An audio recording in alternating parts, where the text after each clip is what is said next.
Salam qadirli vatandaşlar, salam mehriban illeşler, salam gelin gıylar, Halmura dağı. Hemmeňizi hoş gördük bugünkü gepleşigimizde. Inni bugün bir salamlaşyň ilki. Aleyküm salam vatandaşlar. Halmurata. Salam Olu Çarina. Salam Halmurada. Salam vatandaşlar. Salam Tuğçe. Aleyküm selam gıydılar gelirler. Hormatly vatandaşlar siziň hemmeňize salamu aleyküm. Hoş gördük hemmeňizi. Hawa bugün näme barada söhbetdeşlik ederiz? Bugünkü ýygnanşmamyzyň sebäbi häzirki dünýäde bolup duran pajigaly wakalar barada, şu Ukraina barada. Şo ýerde biziň näme-de bolsa türkmen studentlerimiz okuýar. Olar barada, olaryň ykbaly barada. Nirelerde gezip ýörler häzir, nämeler bolýar olary. Şular barada gurrun etsek we soňundan soňa baka ýene görebeririz. Näme hakda gurrun etmeli bolsa, Halmurada sizden başlaýalyň. Bar sağ bolun ol şaryn. Hakykatdan dünýädäki iň uly esasy we derwäs problema mesele ýa-da ne waka onu bir ay baryn Ukrainanyň ýagdaýy bolup durdy. Orsiýet goşullary Ukrainanyň üstüne çoganyny bir aýdan bir gün wagt boluşy.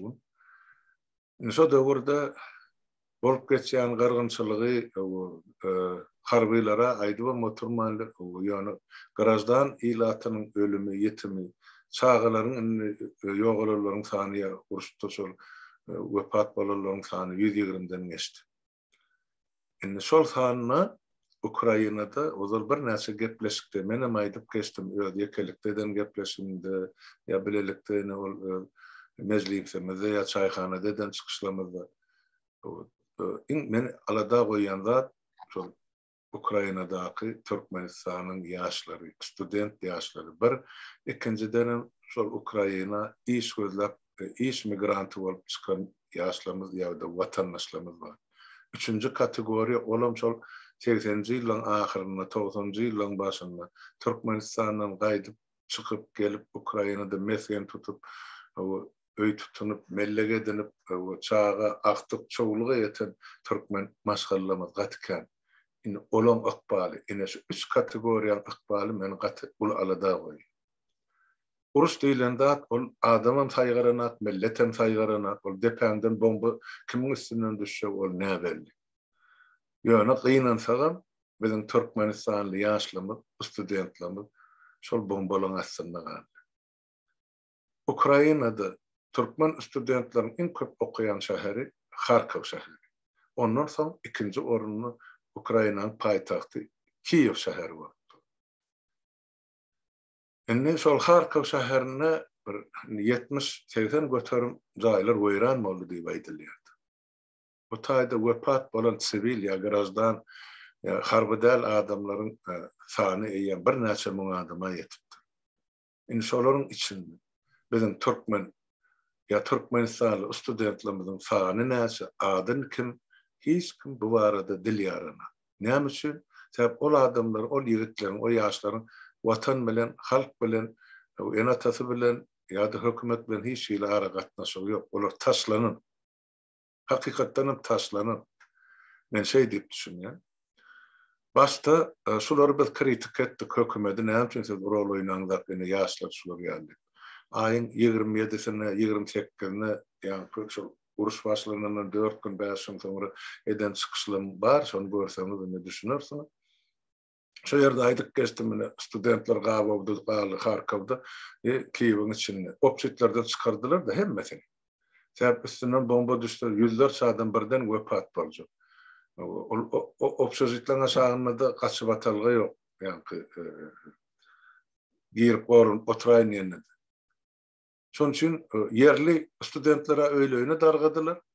Ine biziň türkmenlerimiz hem ne bulara ilçhana eýelik etdi, ne de barara ýeri bar, ne de elinde pulu bar. Şeýdip köçede galylar, dogrusyny aýtsa. Ine şonda şo çykyşymdan soňra ilçhana yglan eden boldy Serdar diýip biri bar. Adamlar ýüz tutandan soňra da baryn gidin näme diýip berer. Aýyň 3-üne, martyň 3-üne gelin, ine Oatlı uğra diyaz Kiev'in vazalından. Kiev'in. Kharkov'unda.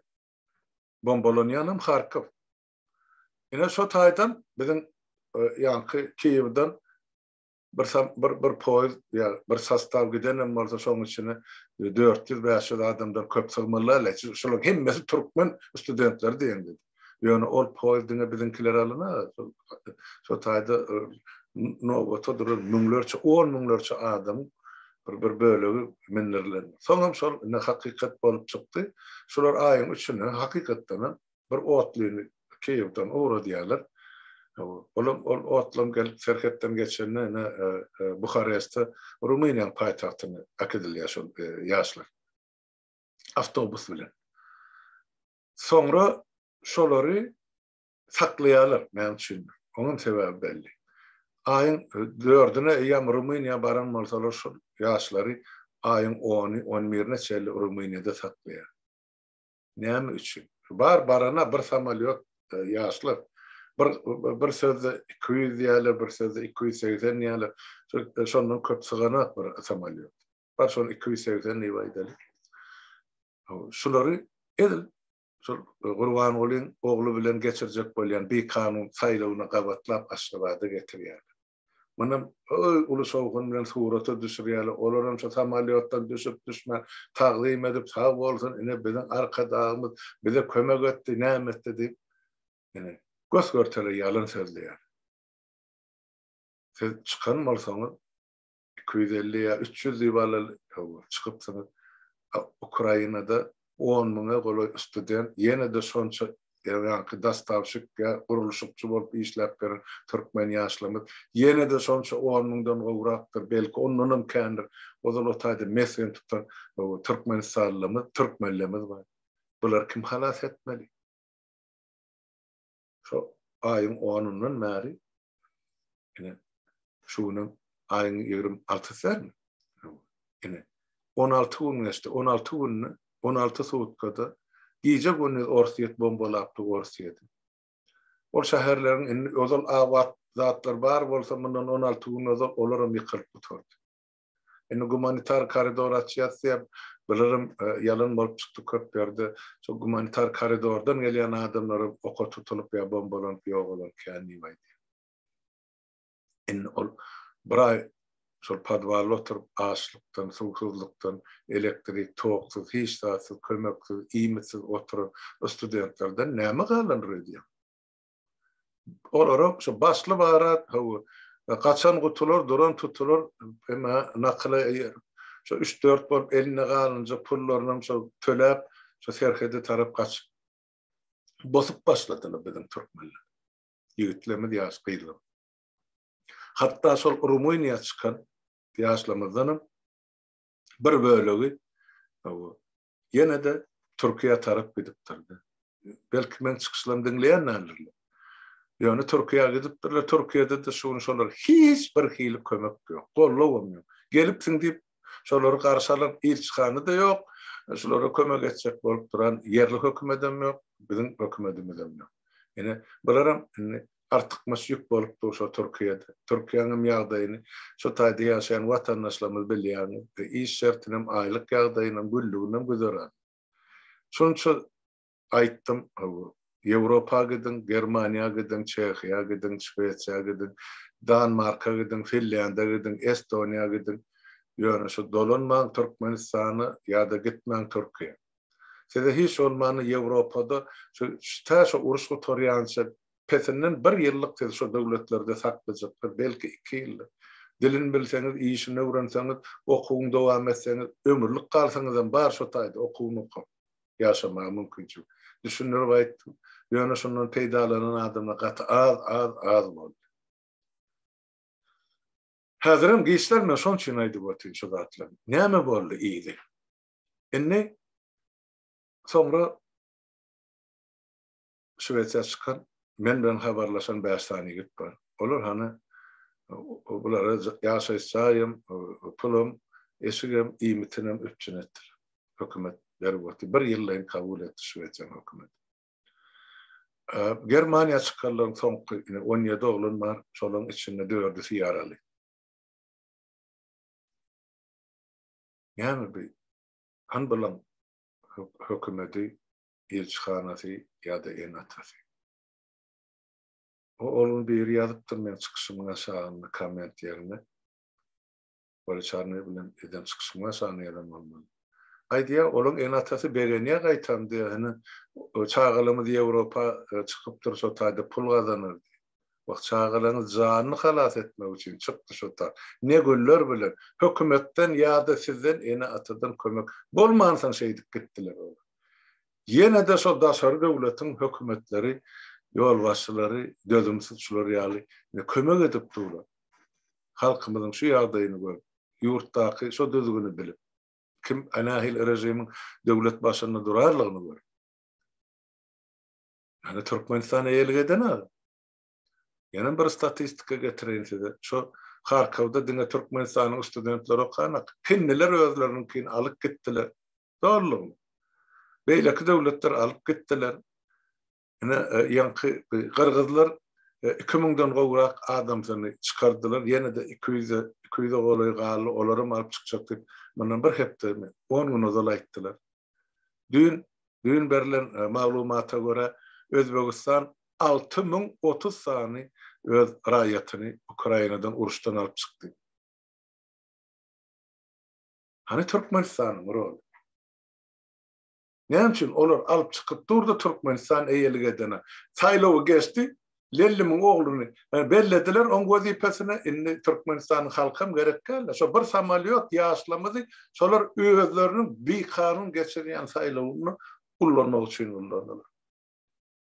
Ine vatandaşlar so bizim student ýaşlamyzyň durmuşyny bolup geçýän zat şu. Biz muňa nähil edip karşılık görkezmeli. Biz o ýaşlara nädip biz kömek etmeli?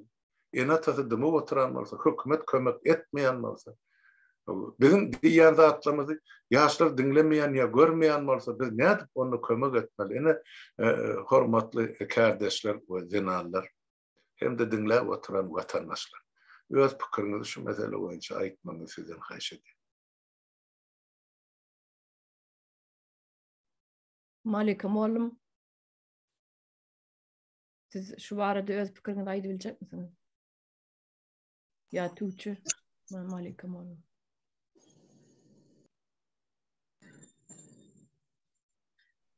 Sağ olun söz vereniz için. Men şu barada özüm ortaya öz pikirim aýdaýyn. Şu oýnalýan oýundan halk gözü görüp dursa da bir habar ýaly. Şo taýda her bir ene ata bilip duranlar ane çağalarynyň nerede okuýanyny, nerede işläp ýörenini, şo taýdan uruş sesini eşitenden eýýän bir endişelenirsiň, bir ýüregiň sanjar, sen oturmarsyň öýünde. Bu ene atalara men düşünemek. Şoňa ýörüýte saýlaw üçin getirilendigini, şoň bir ýöne göz boýawçylyk etýänini şoňa düşünen oklar. O ram sen o taýyny geç düşünmedin, saýlaw üçin getirdi onu. Beýleki studentlaryň enatalary barmala. Men çagamy getirdim eri.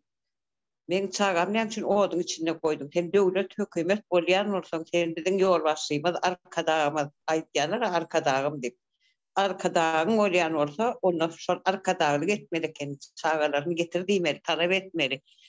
Enatalar bu bedip sessiz oturuşlara bara. Gel meni öldür näme etseň et, arkadagym saňa janyň gurban, kasap içişleri ýalak bolýar boy. Biz özümüzde şu taýda eşitip oturuş köp zatlaryna gatken ölen ýetenlerem ýaral bolanlaram entegem sag bolsun bärdäki Türkmenlemizine sahal bradaga gitdik bir topar o kömekleri derman eşik etdiğine soň ýene bir oglan var. Ol kömek edip ýörne geçirmäne Avrupa ülkelerine. Ýöne enatalan, olan siziň çağalaňyz başgalara gerek gere. Şu hökümetiň ýoklugynyň alamaty şu. Halkyna eýetçilik etmeýän bolsa, siz nerede ölseňiz şonu ölüň diýe. Men bir oglum seçilsin, men bir sağlyk sürüýün, men bir ýaşaýyn, siz kör boluň diýe. Şoňa halk düşünýär. Gaýrat ediňde bir aýaklaryň öz çağalaňyz üçin başgalar düşünýär, öz haklygyňyzy talap ediň. arkada diýen bolsaňyz arkaňyzda dagy ýalak bolup dursun da ol haram bolar. Oynamada hiçdiňiz muny.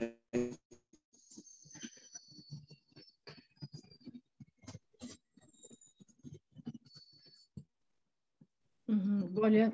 Sağ bolun, Malikim oğlum. Tuğçe elini alýar Tuğçe. Sağ olun Ölçer. Ben bugün bir studentimiz var. Ukrayna'dan gelen. Şunun bilen sorak cevap alıştım. Bir näme gepleşe ettik özara. Şunda şu studentten 7 student gelen İstanbul'a 9. sınıfda Mart'ın 9'unda geldi. Rumanya'dan geldi.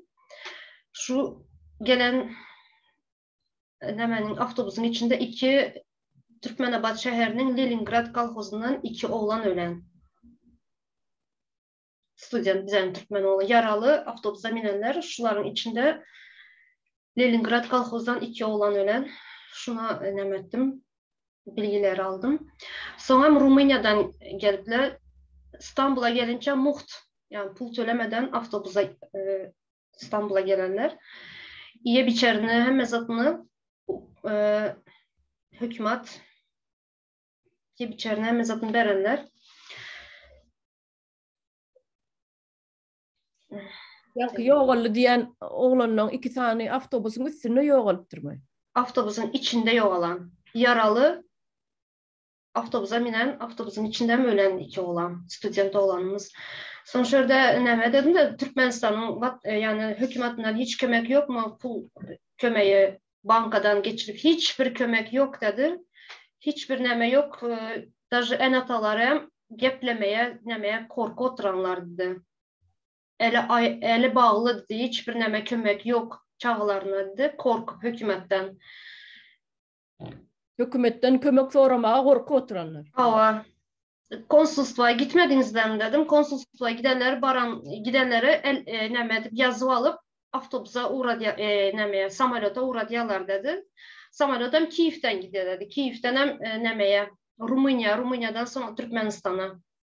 Kharkiv nerede näme bolsa toplap Kiev'e getiriyorlarmış. Kiev'den hem Rumanya'dan hem Türkmenistan'a. Bir samolyot okuwçy gelen. Yani başka yok. Yani Halmurat ağam bellep geçti şu saylawlar üçün. Ondan sonra ses çıkan yok hükümetten. Enatalardan hem ses çıkan yok. Germanya'ya giden benim bilenimden diye 10 sene okuwçy Germanya'ya gitti dedi. Ondan başka Türkmenistan'ın kalan nämeler studentlar kaldı. Şu taýdanam görüp bolýar da inni edil bir sancak samolyot iýeride şonça 10.000 tane studentler üçün bir san samolyot iýeride şu ýerdenem görüp bolýar da şolan gözboýagçylyk edýänni, diňe saýlaw üçin edýänni. Ana halk üçün näme diýär? Ana halk studentlerini üçin ýygnady diýdirjek bol. Halkyň gözüniň öňünde gözboýagçylyk edýärler arassa. Şurada ben Türkmenistan'da şu ölen çağaların en atasına izlenecek. Sizlerin bu çağanız, canınız, ciğeriniz, nüjeli sizin yani çıkıp bir geplemeye yağdayınız yok. Kalanlar ne hiç olmasa oylan ya kalan neçen bir student var yerde. Studentların en atası çıkıp ne için geplemeye, ne için yani canınız, ciğeriniz o çağalar sizin. Doğru, ya şu taýda Halmurat ağa elini alır ya. Halmurat ağa verin, sesiniz yap. Sağ olun, yine şu studentla barada aydılýarda. Yine barıpdır şolar Germaniya. Şolar şu taýda da çekinçi botylar diýdi, özüniň yaralaryny görkezler. Men şu taýdan ýüzlenjek bolýan şu studentleri çekinme, barın görkezin doktoru soňa spravka alın şu taýdan. Näme şikayet yeten bolsa size, näme yara salynan bolsa teniňizden, psihikaňyzdan alın şolary. Näme üçin häzir aýdyp berýän? Yani Tuğçe kardeşimden aýtdy da ene 2 sany ýaşylyk ýok bolany bellidir. Şolaryň ady familiýasy gerek. Näme üçin? Yani şol uruşdan kim näme ezer çeken bolsa, ýok bolan bolsa, yaralanan bolsa, şu uruşga torandan soň şulun ähli çeken ejrini, eziyetini Borsiyet tarapy tölemeli bol, hun hukman. Şonu şolary üpçün etmeli bol. Ýogalylyň öýüne bellener suwma şol Ukraina halkynyň grajdanlygyny näsesi ýogalan bolsa şolaryň her birini näse töleg bellenen bolsa şo tölegen Türkmenistanly studentlary biz alyp berer. Şonu gitjek geri ýok. Şonu biz etmek bizim borjumyz. Biz öz borjumuzy ýerine ýetirer vatandaş. Ýöne enatalar siz öz borjumuzy ýerine ýetirmeli. Men doğru köçe taşlaymak bolmadı. Da heyvanım öz çağasın pişigem item taşlarına han barın şol pişigin çağacıklarını ya itim gücüklerini elinden alacak bolup görüm. Ennam canınız şo taýda parçalanmaz. Ýöne näme üçin sizin ýüregiňiz parçalanmak çağalarınız şu günü düşünýärdi. Men şonu etjek bolmaýan. Tuğçe aydı ver. Hazır şu Germanya hakkında bellep geçtiğinizde şurada ilk baran okuwçylara, studentlara ilk kömek edip $300 pul berýärmiş eline. İlk yardım. Aha, evram dolar mı bilmiyorum. $300 dedi karşısı. $300 dedi. Pul berýärmiş eline okuwçyların. Ama bizlerin Türkmenistan'ın hökümeti näme üçin bankda önhay näme uruş yok wagtda tamam diyelim. Ama uruş başladı. Hiç olmasa o çağaların yiyecek, içecek hissatı yok. Hiç olmasa şulara kalan çağalara, studentlara pul vermeli şular. Hakkı var hökümetin. Pul vermeli. Gidip başka çujoy yurtlar, başka yurtlar bizlerin studentlar, bizlerin çağalara pul kömeğe dotlar. İlk yardım. İlk kömeğe. Ama bizlerin halkı, bizlerin hükümet ne için kömek etmeye öz vatandaşına? En atası ne için gidip hükümete yüz tutmaya bunları? Katı doğru diyen kardeşim. Olyam da etlersin. Palmra dayan kaydanladığınız katı doğru bellep geçtiniz. Ve şunu yeni de bir saparını tap aytmalı mı kadiyen? Sebebi halk bizim yaşı ulu olsun, kiçi olsun, student olsun hiç bizim şu diyen dağıtlamazı dinlemeyen yali. Şular dinlemeyen yali yoksa biz en doğru maslahatı veriyiz. Ne şu yerde ecir çekenler var, elsiz ayaksız kalan olsun ya ölen olsun, şuların dolu adı familyası gerek. Sebebi ertek gün şuların ecir çekenler için siz doğru ayttınız. Hun tölemeli şular. O kompensasyon vermeli. Kompensasyon hükmanı vermeli, hükmanı suratda vermeli. Öyle yok olan olsa şu studentlerin enesi atası var idinle, şolara tölenmeli. Hükmanı suratda. Yönü bizim hükümetimiz var. Şonun yalanlığı, şu hükümetin yokluğu yeni bir sefer yüze çıkıyor da iştaydı. Şu bar olur el çarpı oturanlarım var. Öyle o illüzyada gelip verenler var. El çarpışıp hükümet var deyip. Yok biz için hükümet. Hakikaten bir hükümet yok. Atası bir samsıktı. Gelip o atasının yerine gelen oğlu onun ümmetir. Halkın ona bir bireli emzikli, bireli pampersli, ferdarın idine algaşar yörürler. Lellimin. Men aşa öz sırtını özü yup sıyırvan milyon lirayı mok. Şu serdarın. Şonam sıyırıp verir halk. Ne görürsünüz? Şu el çarpsam, şonu ses versem, fikir ediyorlar, ha bu bana bir zat çık şundan nime gelir o, bir peydacık gelir o deyip. Yok, asla yok on yalda. Halkı karınca çada gören oklar. Atal oğlu kisi. Men birazcık bara bağışlan emosyonal adam da bir nime diýerýän şu adalatsızlygyň ýok ýerini özüm saklap bilem okda. Bağışlarsyňyz bir parahatly gürlejegem bolýan ýöne köplençi bolan ok. Gaty nerwim galýar şu zatlary, bolýan zatlary. Sen onuň sany salladyň okun aşagyna ýatarda, okun aşagyna gezerde sallat diýen bağışlan. Es nime studentlerimiz. Sen bir san samalat iýermersiňe. Senin ýa şu derejede matematikaň ýokmy? 10 min tane okap gören, okun aşağına gezip gören çağalara sen bir tane samolyot iyi vermersin ha. Aklın nirede sen? Han olon enesi atası. Sorarsın ha planning çağası geldi de nemçin menki gelmedi. Nemçin bir samolyot iyi verdiniz. Hava bizim ovamızdan ya bizim rayonumuzdan 150 san çağı okuyara deyip aydılar ha. Han olur gelmediler deyip. Üşüp eneler atalar var çıkıp bilmese de eneler çıkaydın. Şu çağalan eneler vardır ha. Dirdir ha. Gitsinler hekimliğe gitsinler. Gitsin üşüp hekimlik var. Kapısın depsin nursun her gün barsın. Şu uruş başlanğından beri bir gün sıptırman 31 gün oldu. Bir gün sıptırman barmal şolor. Bir ay bir gün 31 derler. Bir ay bir gün şu gün. Barmal şolor. Bar kapısın depip dursun. Hanım olur geldi bizimkiler gelen ok deyip. Sen şonun öz talabını, öz hak hukukunu soranın için sen alıp dıkma da türme. Nämesinden gorkyan sen? Sen çağın otayda ölüp yatir. Nämesinden gorkyan?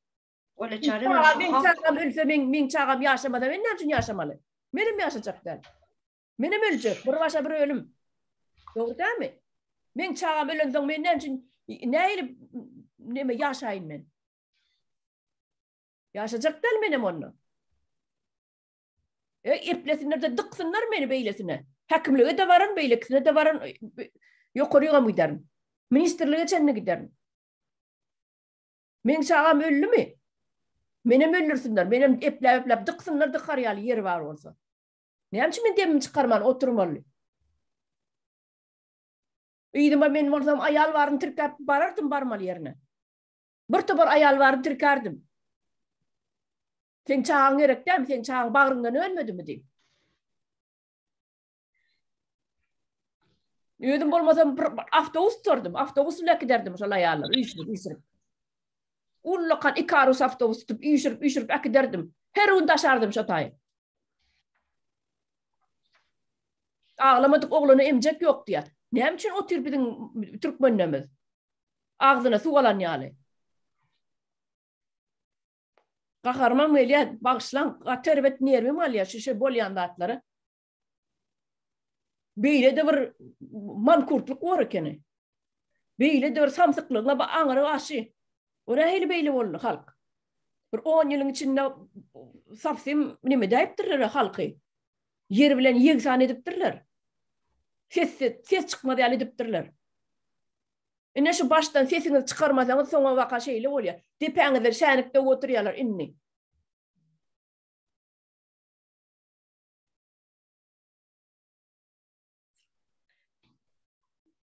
Malik. No. Öyle çarpı yani şurada belirtip geçtiniz de hak hukuklarda. Şular bizlerin Türkmenistan'ın halkı bilmeyen şu, özünün hakkı, hukuku dediğini bilmeyeler. Yine Türkmenistan'ın konstitusiyasının 3. maddesinde yazılan Türkmenistan'da cemiyetin ve devletin en kıymetli hazinası adamdır der. Ular özünün kıymetini bilmeyeler. Öz çağalarının hak hukuku varlığını, öz vatanında şu hakların varlığını bilmeyeler. Bilmeyenin üçünden sorap bilmeye çekinyeler mi, korkuyalar mı? Şu senin hakkın. Git sonra ne için soramayan? Git. Topla yanına bir 5-6 ayalı enatalar. Ya o şu nimede yani halmada doğruydu da. Şu bizim Türkmenlerin bilimsizliği sebeple. Şu daşırurtlarda aydalı yukarı bilim alıp okuyamıyorlar da olin bilim alan ok olur. Benim fikrimce bilim alan ok. Şolar şol gulçuluktan yankı Türkmenistan'dan burada dedim sıpmağın yolu mu kadiyen? Çıkmağın yolu mu kadiyen? Student vidanı alıp çıksalar şu bir sancak yol var Türkmenistan'ın rayetlerinin Türkmenistan'ın teritoriyasını taşlap gitmeyenin yekece tane yol var. Olam Türk vize veriyorlar. Student vize değil. Şol gulçuluğun devam etmek için gidiyor. Benim fikrimce. Yanlışım olup bilir. Bağışlarsınız. Yönü şu tayda gitsen okars. Yankı pulu bilen yöndaşından işlemek, kazanmak, idinaki garip oturan nimesini eklemek mukadiyen. Belki ben yanlış bilirim. Yönü bol geçen dağıtları sine diyen onun şu dağıtlar şu mesele öne çıkıyor da. Hani en esatası aydıp durana halmada en esatası Begen yemiş qaytam, daşlar orada çıkan bolsa gowy bolupdyr. Bir $200 pul kazanır diýip diýe. Nene? Şey diýenem bardyr. Şu derde Malika molum el galrya. Malika molum aýdyp berin. Ha. Olacan onun için hükman gramatny olmak gerek gel. Şu en atalygyň okuw diýen okuw ýok. Ene sen bağrından önün perdendiň oduň içinde otyrka sen nädip arkaýyna harjyňy çaý içip euro gönderir diýip oturýan ýa-da ýylyň günüňki gelýär bolýan teňki ýok sen nädip sen ýüregiň ağzyndan çykmaýar. Sen üniversitede okumak gerek gel onun için sen doğurdun 9 ay karnında götürdün o çağını yerden günden borap taklanını ne için bir arkadan korkup kesin çıkarma sessiz kalacak. Perdendim o tayda öldü mü menem ölecekti.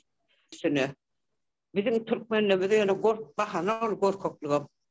Vay çağımdan başka sen ileri hiç tadınım yok. Sen onu çağa bölse ben yaşamayınım. Yani kaydışın yarak doğru ettin. İyi doğa dile etkiye çağımın başına gelecek bir an. En başıma geldin deyip. Siz o görünür şu haberleri eşit oturansanız televizyonda da attı. Görüp oturansanız şon yarı uruşun qoğun içine bombalar yarılı oturka men çağa bilen şu sen getirmesin ente kökümet dolayan olsam biz size oynamana ses verdik mi seni oynamana sayladık mı? Dey, o satayda borok ver ölýänem bolsa maňlaýyňdan. Bizim türkmenlerin ýaş köpügem gaty gowy görýärler.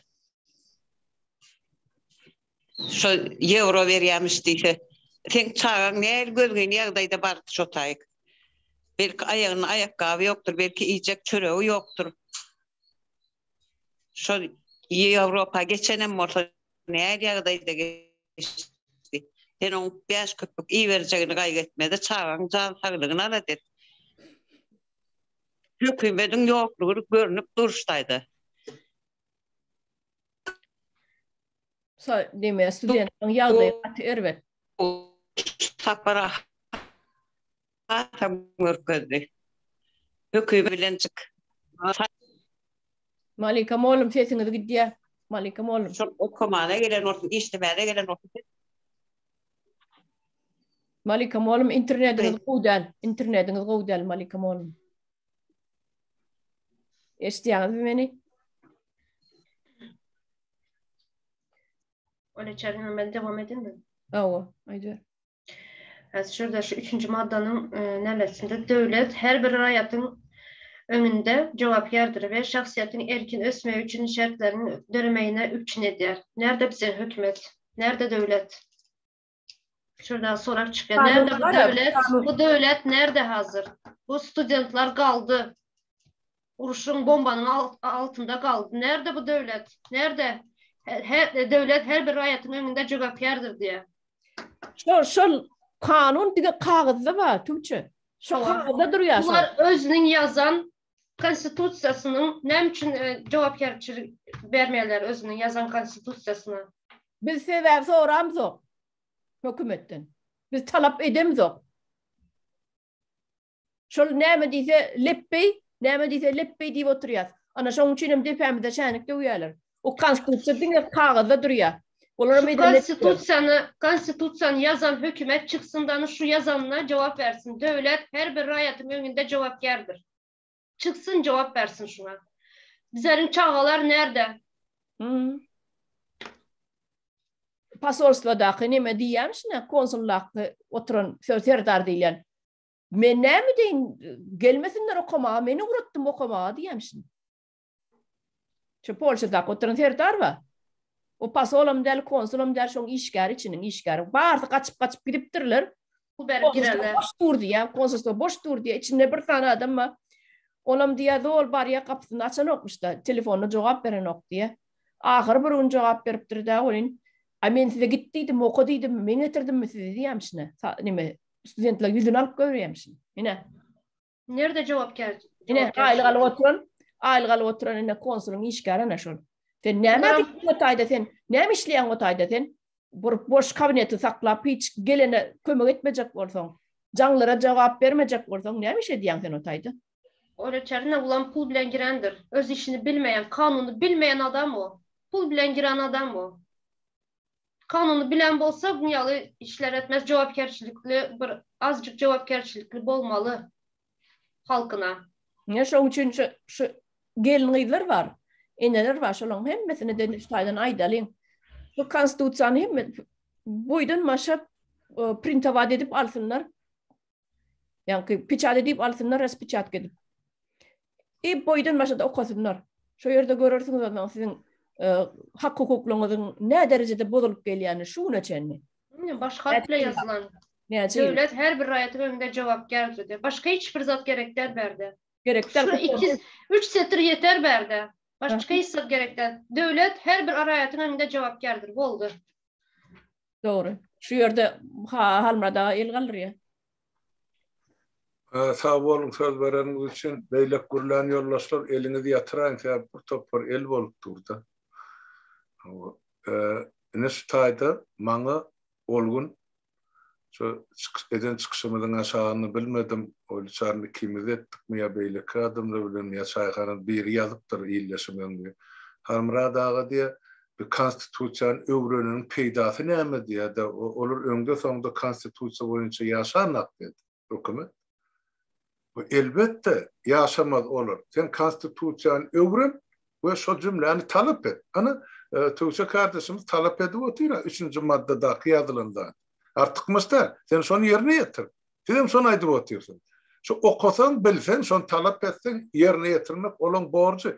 Yani ol haram, hör hükümeti, yani yazılanı şu, kabul edeniniz şu, yani ne şunu yerine yetirin. Yerine yetirin deysen, yani bol otadesi şunun için türmeye basacak olup duran adam yok. Şunu bilyerliğiniz için bir yerde olması beylek yerde, şu korkup, silap, boyun olup etmeli bor şunu. Bütün halk bolup talep edilse, olan gitcek yeri yok. Halk uyuşan yerine de olur, vazifesinden çetleştirmeye kanuni yollar açılıyor. Onun için bilmen, o bilenin peydası yok diyor. Yok. Elbette okap onlara taşlasan peydası olmaz. Yani okan zadını, okan maddanı, bozulan yaktayını, hükümetten, devleti işlerinden, yolbaşıdan talep etsin, yine sonra konstitusiya işlep başlar. Ola yazılıptır, olumsa o kandidatın yerine getirmeliğin dağıt yok. Şunu siz talep etseniz yerine getirin. Yatladıp dursanız yerine getirin. Yatlatmadan kim yerine getirecek? Hala türmenin yağdayını kurvanağa yollaşlar bilen eğralı doğrulumuz açıp verenden sonra hala türmenin yağdayı düzerler, imet yağdayı, beylik yağdayılar. Deymeseniz kim düzeltecek? 30 yıllar piştat edilmeden şu tay. Konstitusiyada şular yağlı vatandaşlar. Doğru düşünün. Doğruydu ya. Tuğca kardeşimizden onu sarıvadı. O ne söyledi? Raspichat edip alyanı ne? Bir tapar neyme? Konstitusiya neşlong hemmesi. Raspichat edip alyanı sumkanı da götürüverin kandidatlar. Ullu kandidatlar, agırdatlar. Sumkanı da götürün. Elinizden matı işten gelýäňiz, poýzda barýaňyz, tapawdy ýok, metroda barýaňyz, 1 saat wagtyňyzda okan oturun. Kyndat ýok, ödem türkmen diline. O türkmen diline düşünmeseňiz ors diline ba.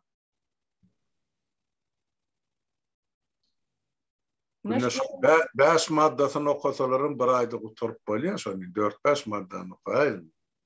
Yok, olakan kandidat ýok haberdir. Şoda, şon üçin aýdýan, onu şu mesele boýunça başga aýtjak zatlaryňyz bolmasa, ýene bir mesele bar. Şoňa geçelim ya, diýjek zatlaryňyz barmy?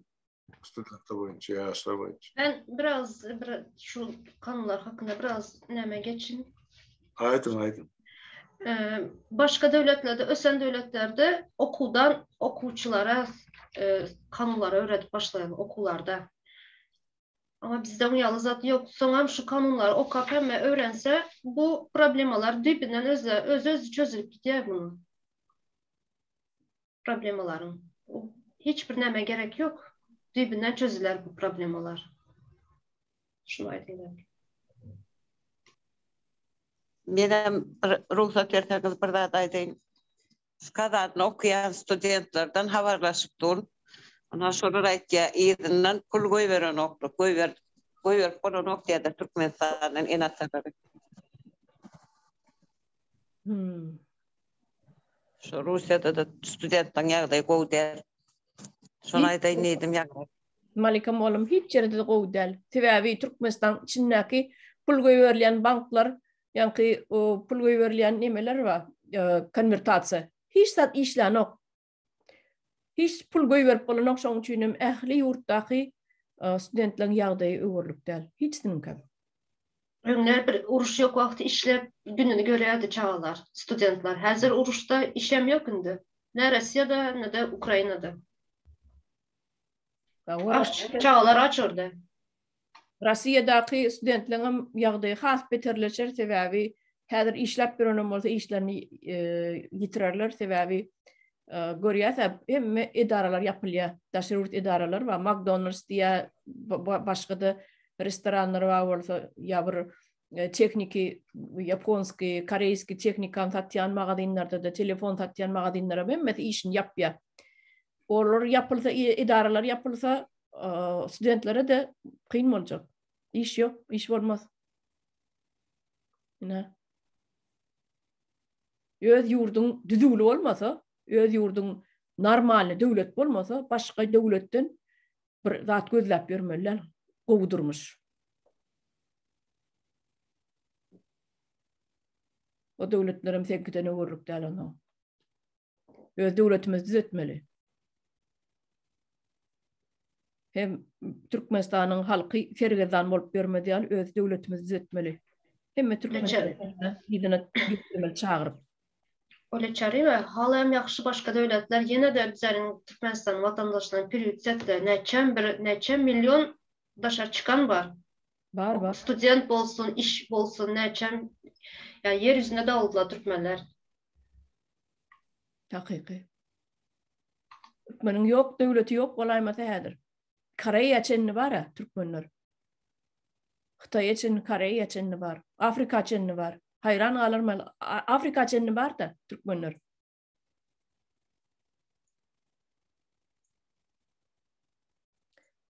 Halmra da dowam ediverin.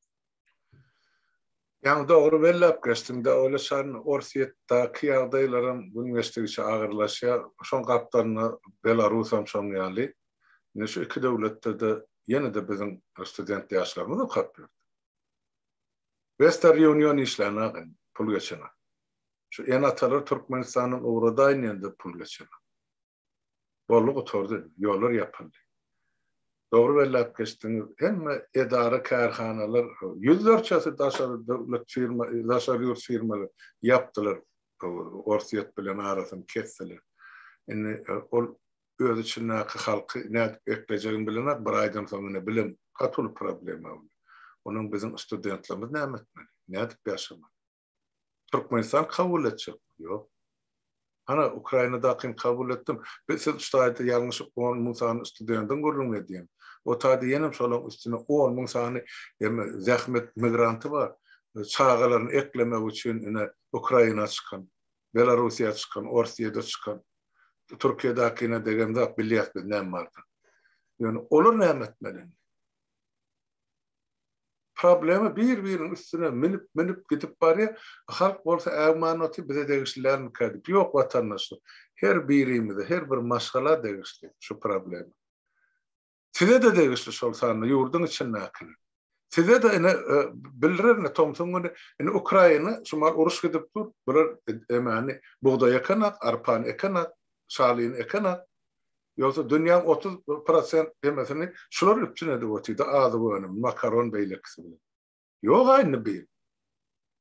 Ne mi Kazakistan verecek mi iyili? Yok. Orsiýet özüni maçorak tapana. Bollu indi Türkmenistan ne bilen naharlamalı halkını. Bar buğdaynama üwep ömüden bayram alem umzağından çıkarıp oğanı uğradı otuydu. Olara yaranacak bol. Öz halkam aç.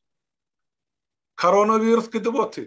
Yani bütün dünyanın yemeleri yazıp otu Türkmenistan'da koronavirüs mevcut durdu.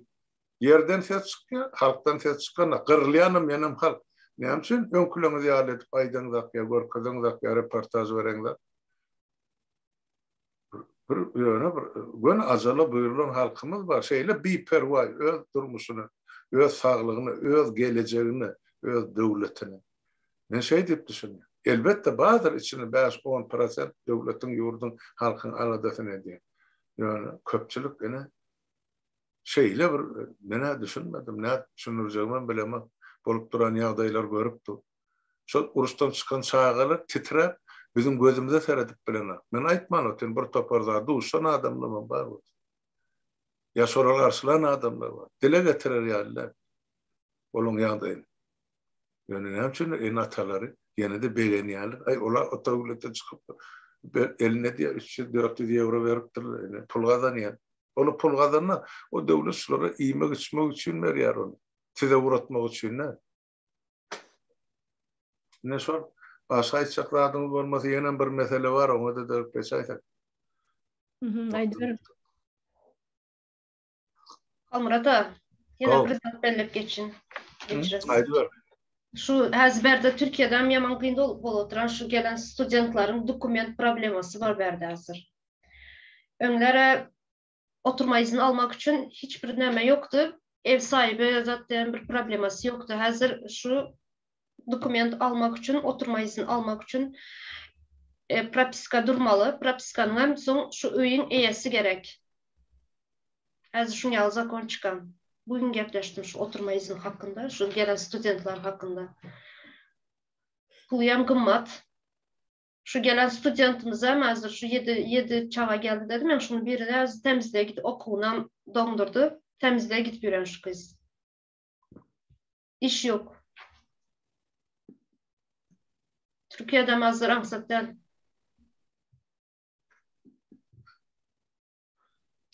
Gatı doğru ýön ştaýda bir zat ýene miýatladyp geçen, şol ýanky Ukrainadan, ýanky Türkiýe'ge giden ýaşlarymyz bar. Men şolara maslahat berýän. Göni ýygyňyza dolanyň, ýene de Polşa girinde, şo taýdan özüňiz belli edin, ýa Polşadan otla meniň de Germaniýa geçip, bir ýyl ýaşamalym bolsa, 5 ýyl ýaşamalym bolsa, mana Ýewropada ýaşap.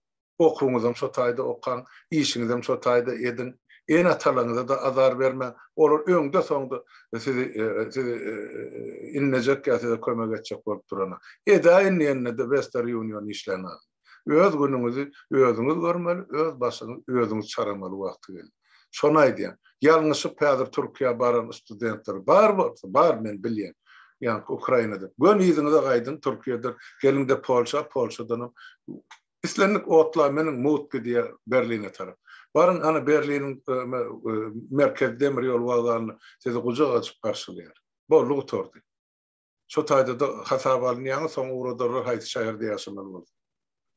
Şonu aýdyn. Ana oly sarnyň galypdy, gaýdyn. Näme diýä Malikam oğlum, men gitmesem bolanok diýä. Hoşlaşak bolýar. Ha bolýar çyksyn. Biz dowam etdirip beres görüňiz. İş bar bolsa gitmeli bol. Var diýä. Bolýar. Bolýar Malikam oğlum. Onun ikinci tema var ýene de. Şu taýda onam agzak geçmeli mi käkdir? Seni biz bilýäs, näçe edip görüldük, aýtdyk, goýdyk. Şol hökümetiň ýani geçirjek bolan ýa geçiren bir kanun saýlawy barady. Şonuň bir kanunlugy, konstitusiýa, kanunlary dogry ters gelýärligi. Dünýäde bular ýaly edilip, o saýlawlaryň bolmaýanlygy, onda da demokratik döwlet diýip özlerini atlanyrşlar ýaly. Eger ýele ýanynam geçen atpa ýöne bir şol ýeme edebilşim şu diýip halkyň ýüzüne tüýkürip, ulagyndan çekip özüne dogmasyny öz körsesine oturtdy diýmesek başga hiç zat ýok. Oňam şeýle boljagyny bize ýa 3 ýyl 4 ýyl bäri aýdyp gelýär. Halkam äwmedi ay näme bolsa şo bolar cehennem diýip, mene cehennemçiligiň etdiren oýuny şo. Ýöne şu taýda men näme bir iki zady siziň ünsüňizi çekmekçi bolýarmyn.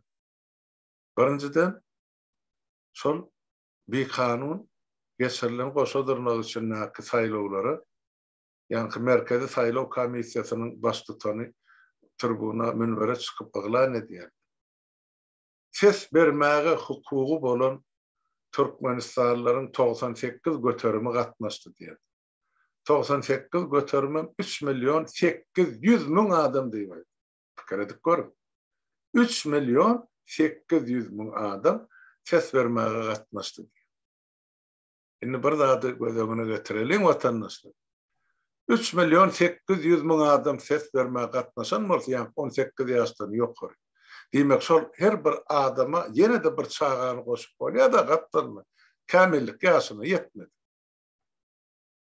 Yani şol ikisini goşýan bol 3.800.000 o taýda yine de 3.800.000 ýankyp dogan bäbekden 18 ýaşa çellisi. Yani bilen bu taýda ikisini goşýan bol 7.600.000 adam bolýar Türkmenistanyň ýylaty. Yok, sadece arifmetika. Demek şol her adama bir çağıdan bersek, demek şol 3.800.000 ära ýalyp hasap, şolun bir maşgalada 2 çağısı dip hasap edýär. Ýöne käbir maşgalada 3 çağı var, 4 çağı var, 5 çağı da var o yerlerine. Emma şol bir maşgalada 3 çağı dip ursak, onu Türkmenistanyň ýylaty 10 milyondan geçýär. Nereden alıp bular bu sarlar? Bular var ya halkı hayvan rüydüler. Yo, ine orçarını men halkının aydı botu. İne bular edip oturup oyunu. Gözünü kırpman yalan sözlü yalı devletin minmerine. Mına da so dağlı oturalı gürpülledip el çarpıyan. Hey beyle de bir kezzaplık var, beyle de bir yalancılık var. 3.800.000 saylovçyny Türkmenistanyň içinde bula nereden tapdylar? İlatın 60 götürümü, yani saylovçynyň 80-85% ya götürümü yurdun daşynda kal. Yurdun içinde akışı kän bolsa 600.000 adamdan geçene ses verecek adam ya 700.000 diye. Şimdi çektirip tüýmür balamyzy. Oňama näçe prosent saylov gatnaşdy? O sandıklar görköz ya, biri dolu sandık, biri yartı sandık. Şu bir sandık depip tıkanda da o taýda 5 saýlawçyň sesi ýok. Daşar döwletlerde ay sanlyk açdyk. O sandyklaryň düňe birbirine ýatyr. Ine bulan göz boýagçylyk edip, ine ede bilşim şu diýip, tutuş halkyň ýüzüne tüýkürip, ine eden etdiligi şol. Halkym ýüzüne tüýkürip, ine ýaşamagyny dowam edýär. Edin hanı o taýda çağılyň tepesinden bomba uýurup kırılıpdy. İçinde çağılyň barada da hanı bolguny aýdyp berdi. Genotsit. Ine böyle genotsit şol. Şunu düşünmeýän adam barmy ýurdun içinde daşynma? Näçe gedip düşünür aýtmaly sede. Ine edip bilşim şu diýip ine gurnan pırryllygy. Ine mundan beter bar öyle çary. Şu hökümetin gurnan şol oýunyna höwes bilen girip, şolun yalan, ýaşyryk bir kanun saýlawyna goşulyp, şonu resmileştiren kandidatlara näme diýjek ýurdun daşynda? Sadece biz näme aýtmaly? Özlerini aktivist, ay biz näme görlähet, ay biz näme lider, näme ol. Şu yerde var ya men dinle halmrada. Dur sagatöreme şular şol hökümetin bir kanun saýlawyny kanunlaşdyrýar. Şoňa gatnaşdym hökümetinke. Diýmekden şolary ikrar edýär. Sen şoňa razy, şolar realterde geçirilýän saýlawy 28 günde saýlaw geçirilmeli. Hem kandidat elan edilmeli, hem kandidatla saýlanıp seçilmeli, hem bular halk bilen görüşmeli, hem programmasyny aýtmaly. Hem saýlaw oturýar. 28 gün haýsy döwletde bar. Haýsy demokratik döwletde bar. Şeýle saýlaw görkezim. Ýok, ýok da onda siz näme üçin gatnaşýan? Siz halkyň öňüne çykdyňyz. Men bilýändim. Ýol görkezjekdi. Ne görkezýän ýoluňyz şumy? Men hiç kim adyny tutmagam islämem.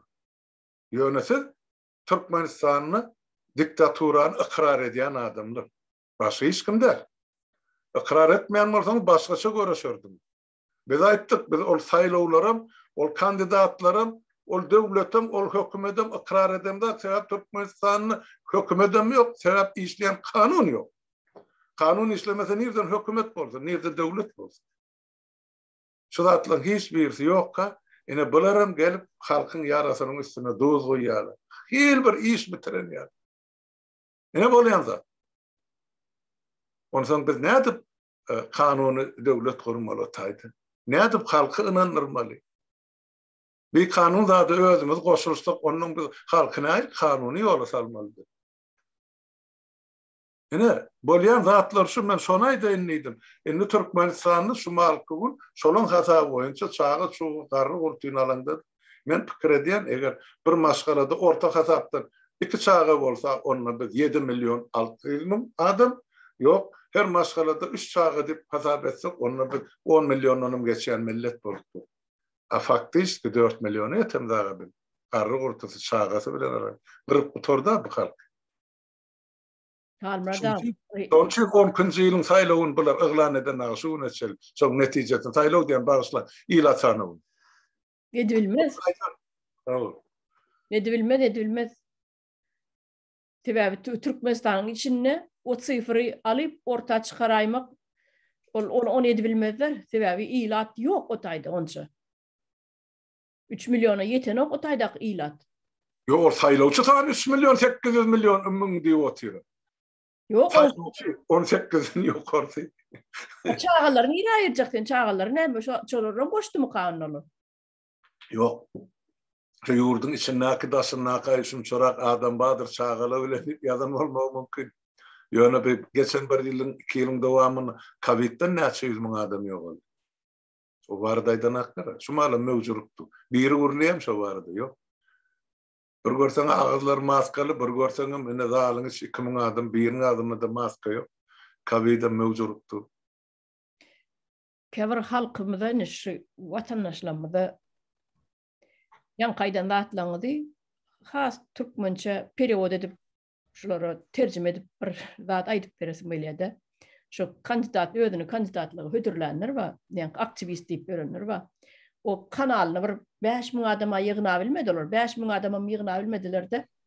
Olar ne edip 10.000 adam yığınacakmışlar. Şoları gollayan adamı tanıma 10.000 olmalı kandidatlığın hödürleme için. Her vilayetten ne misal için. Yani bir vilayetten bir yer çıktı. Şonun ovodaşları, şonun rayondaşları, şonun ova gençlikleri, şol oblastın, şol vilayetin adamlarının tanı bir 10.000 dağı in adından barmalılar. Şimdi biz hödürleyesip yukarı iyi verme için, kandidatlığını hödürleme için. Şeyler mi? Aydan şutaydı, ol çarını. Türkmenistan'ın kanunu boyunca prezidentliğe talış ediyen, dalışgar, saýlawçy adamlaryň ýaş 18-den geçerlen 10 nümusyny razylygyny almaly. Olam pasportny, dokumentalny gol çeker. 10 000 adam, ine biz şunu kandidatlygy hödürleýär. Ya münasip dip hasap edýär. Şondan soň şu 10 000 adamy gol çekilen, onun 10 000 edilen akda 10 000 edilen ýa-da soň brakavat edýär da komissiýa. İçinde ölen yeteni var ya, ikide qaytalan yanı var. Ondan sonra şu 10 000 adam varsa şondan soň Merkez Saýlaw Komissiýasy şu adamı registrasiýa alýar hasap. Ene. Bolýa şu kandidat görkezelen hiç birisi bolýa şu Türkmenistan raýatam diýmeli. Ýöne ozal ýaşak gaýdan adamyň ýa ýaşajak bolýan adam Türkmen bolan üçin hakkı var diýen. Şu topra göbek kan dökülüpdir. Hakkı var. Näme bolun kimden kaýsy biriniň kemýeri var gurban bolun? Faktiski kalandy. Hakkı var. Ýöne olam tutarıgy bardy. Hani sen 10 000 adamdan golarlyňmy diýer. Şo bolanmalsa, şo 10 000 adamyň golu bilen ine Ýewrosoýuza ýüzlen ýa-ni Birleşen Milletler guramasy. Ne bize gol ýygnadyp ine faktiski pasportny danylar şoladyr. Bize näme üçin ýurda salanak ýa registrasiýa edenat diýenmärse, onuň kanuny bar. Şu kanunlar bilmän saýlaw gatnaşan adamlara näme diýmeli onu? Ya bilip bilmezlige salyp gatnaşýarlara näme diýmeli? Hökümetin tutarı var, bollu 10 000 adam ýygnanak salam. Garajdarlygy däldisin, biz onu subut eder. O döwletde hiç kim elinden garajdarlygyny almagy hakkı hukuky ýok. Adam mezur edilip elinden garajdarlygy alınmaýar. Şeňmi? Özü ýüzlendirme. Ya bizde iki garajdarlyk hukuky zorlan bar. Şol döwürde tapaw diýersen Türkmen Orsiýadan keňal beýlekin kan näme çünki Orsiýadan kolýada galan bolana näme oň ýüzünde keramet barmy orsun pasportynyň ýüzünde. Indi bundan beýlege asla gerek gal orsun pasport Türkmenistan. Şo iki garajdarlyk diýerler ýa döşün urýarlar boş hemmes. Kanun maýşy boş. Ene şeýle. Onun üçin siz dogry aýdýaňyz, ol çarny şu suwa girmeken bir bilmeli yabın şunluğunu. Onu bilmem o lellim o prezident bolsa bolýarmyş ya o dogmasy biz näme üçin bolmaly dälilen. Yani Türkmen düşüncesi bilen urdum şarlyk etdi onu bütün dünya öňünde gülkü galyar başy iştat ýok atay. Taýda öýkeleri o gaharlanary hiç tat ýok. Ana bolan zat şol. Inema ikinci taplarını geçirýärdi. Ay bir bolup ýören zatlaram bar, ýurdun içindäkiler bir klown bolup ýörşleri. Ýurdun daşyndakiler olardan kim galanoklar. Ana şu aktivist diýerler ol bir 5.000 adama ýygna bilen ok bolar kanalyny abunaçy bolup abunaçylaryň 5.000 bolaýany da hemme sen tarapdaryň däle. Olar ýöne sen näme diýäni dinlemek üçin ýazylýarlar. Sen kanalyňa, sen gollap ýazylanoklara. Onu da düşünmeli. Ýöne şu taýdaky bolup geçýän Türkmenistan içindäki bolup geçýän bir neme bir kanunçylyklary kanunlaşdyrýan ýaly şolarak ogurlugy neme ýanky näme diýilýär o? Gollaw berýän ýalylar, bolýan zatlar, edýän zatlar. Ýok, şo ýanky Gurbanguly geçiren bir kanun saýlawyny şola resmileşdirýär. Kanunlaşdyrýar, ikrar edýärler. Şo saýlawy gatnaşdyň sen ikrar edýän da şo saýlawy. Bar bilten atma, sen şonu ikrar edýär. Näme bolýar da men şu Türkmen watandaşlarymyza düşündirýän. Bir ogurlap barýar haly düýrlerini, uzyň haly düýrlerini ogurlap barýar. Ýegşillap ýanky ýegşerip aşagyna göterilmän zordan egrip barýan bularym berden ogurlap barýan halyny ogurlukdygyny bilip göterişýärler de aşagyna baryp. Göterişýärler, kömekleşýärler, göterip akitmäne. Kaptanlyna ýygynyň halky çagyrýar, gelin sizem kömekleşiň diýip. Bolýar da şu döwlete ogurlyk edip otur aýagallygyny, kleptokratiýa bolup ýören zatlar hemmemizden bilýär. Edilip berilen adam bir kanun atasy gidýär oğluny goýýar, isländä ne diýip otur, ataly oğlu ikisi. Ýöne şu ýerde halkam ýanky bu daşynaklar we bu aktivistler emma şolaň nelegitimli zadyny gollap oturlar. Men şoňa haýran galdym. Ýanky düşmýärler. O ýeňşerlip haly urlap barýan bolsa biri o gapdanlyma kömekleşýärler de. Şo halyny göterişmäne. Ine? Şo haly ogurluk däl ýaly edip kömekleşýärler. Ýok, onu soňam şo halkyň kanuny, konstitusiýany bilmezliginden gelip çykýardy. O sen 10.000 adam resmi adayda seni gollaman, sen gollu hatym ýok, sen näde özüň kandidat diýip oglan edip bilýär. Näme? Ne şo golkoç ýaşyny ýörüti etdirmek üçin oýnalan oýun. Ýa-da bilmedim. Hemçe var, bular oýnaýarlar. Türkmenistan içinden biri bular bilen dostran bolup, nemesran bolup oýnaýarlar. Oýnaýarlar da sizem ana gidip dura saýlaw dawaýçy sizem boluň sizem kandidatlaryňy hödürläň diýip. Şonu ýaly edip oýnaýarlar bulary. Bularym oýnatdy. Ana size diýipdirler, şu kime diýipdirler? Kimine birine. Han sizden gidýän ýokmy? Kandidat bolýan ýokmy? Han boluň hödürläň kandidaturaňyzy diýermişsinler. Bana da bir näçe berden jaňadyp diýdiler, ýok. O tapdylar oýnajak adamlar men. Eger şonu edilmeli ýaly 24-nji ýylda wezipesini tapşyrýanmaz. Ýa-da şol näme keselli boýunça ýa näme sebäbi boýunça wezipesini çetleşdirilýän düşündirip aýdylmaz. 3 ay öňünden yglan edilen bolsa, onuň meclisiň başlygy yglan edilmez. Şol sarna ýurdun daşynyň kim gatnaşjak bolsa, o kandidatlaryň ýurdun içine salyp şo saýlawlar geçirilmez. Onu ýykylan görüşden doýmaz diýilse, onu adalatly görüşden ýykylan onu boyun alsa bordy. Kim ýeňilse de ýa ýeňse de. Ýöne öňünden netijesi belli saýlawa gatnaşyp utandatlary näme? Ya bitiren işleri näme? Halky serpikdirdiler, başga hiç zat ýok. Bolmajaklarda ymtylmak näme gerek? Başladı diýende bir çykyş edemde aýdypdymy? Ýurdun daşyndakylara mene aktivistlerim özüniň kandidaturasyny hödürleýärler ýöne ol don öýýän biçilen don diýip aýtdym. Don biçiligi dur. Oglunyň boljagy görünüp dur. Ýöne bu daşyndaky kandidatlar kim içine saljak? Men şonu aýtdym, öýem ogly boljak bolly, Taylanny şo haçan fevral aýyna aýdypdym men. Yo salınmasa da yine yurdun daşına 10-15 bin adamın sesini yığınadık deyip tutup bilýärler ha Ýewrosaýyda da Birleşen Milletler Guramasına da şol edildi mi? Yok. Özlerini hödür diye, bar diye, biz bar diye, ne diye, ollaya diye, saylanı diye ses verdi. Hani? Bu bir sayla o oyuncağı öwürmek gerek gel. O şol bizim hemmemizin düşmanımız ol. Eresi. Men düşünüp otdum. Yani onun yerinden gozgamak için onun karşısına da onun oynayan oyunun karşısına bir gov edip güýç koymalı, kanunu güýç koymalı. Ola kanuna dowlanýar. Birincene grazdarları däl. Yo onu ortadan aýyrýar. Sen hiç olmanı onun adam bir real adam pasport bilen sesini ýygnady. Olary görkezme akitde Ýewrosaýyda görkez. Birleşen Milletler Guramasına görkez. Ine men real adamlar, ýöne men şunu açyp görkezjekkä.